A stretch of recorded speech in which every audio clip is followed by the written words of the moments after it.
Latest updates के लिए हमारे चैनल हलचल इंडिया को लाइक, शेयर एंड सब्सक्राइब कीजिए एंड यस, बेल आइकन को प्रेस करना मत भूलिए। नमस्कार, मैं हूं आपके साथ बनस कक्कर, आप देख रहे हैं हलचल इंडिया।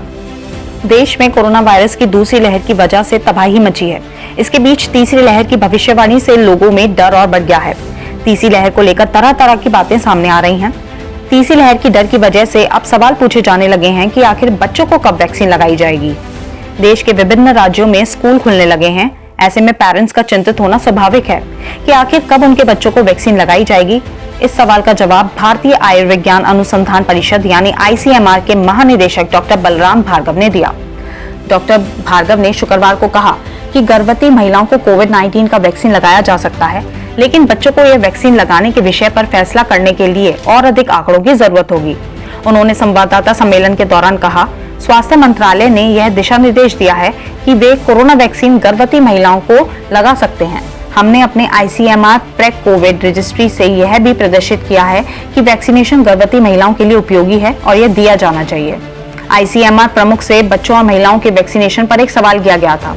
भार्गव ने कहा कि पर्याप्त आंकड़े उपलब्ध होने तक बच्चों को कोरोना की खुराक दिया जाना अब भी चर्चा का विषय है। उन्होंने कहा कि विश्व में अमेरिका ही एकमात्र ऐसा देश है जो इस वक्त बच्चों को ये वैक्सीन लगा रहा है। उन्होंने कहा कि क्या बहुत छोटे बच्चों को भी टीके की जरूरत है, यह अब भी एक सवाल है। भार्गव ने कहा, बच्चों को वैक्सीनेशन पर जब तक हमारे पास पर्याप्त आंकड़े उपलब्ध नहीं होंगे, हम बच्चों का वैक्सीनेशन करने की स्थिति में नहीं होंगे। हालांकि हमने 2 से 18 वर्ष की आयु के बच्चों पर एक अध्ययन शुरू कर दिया है और हमारे पास सितंबर-अक्टूबर तक इस बारे में नतीजे होंगे, तब तक कोई फैसला कर सकेंगे। उन्होंने कहा कि हालांकि अंतर्राष्ट्रीय अध्ययन एवं विशेषज्ञ बच्चों को कोविड का वैक्सीन लगाए जाने की जरूरत पर अब भी बहस कर रहे हैं। भार्गव ने कहा, बच्चों का वैक्सीनेशन किए जाने पर अमेरिका में हमने कुछ समस्या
खबरों का सिलसिला जारी रहेगा, देखते रहिए हलचल इंडिया।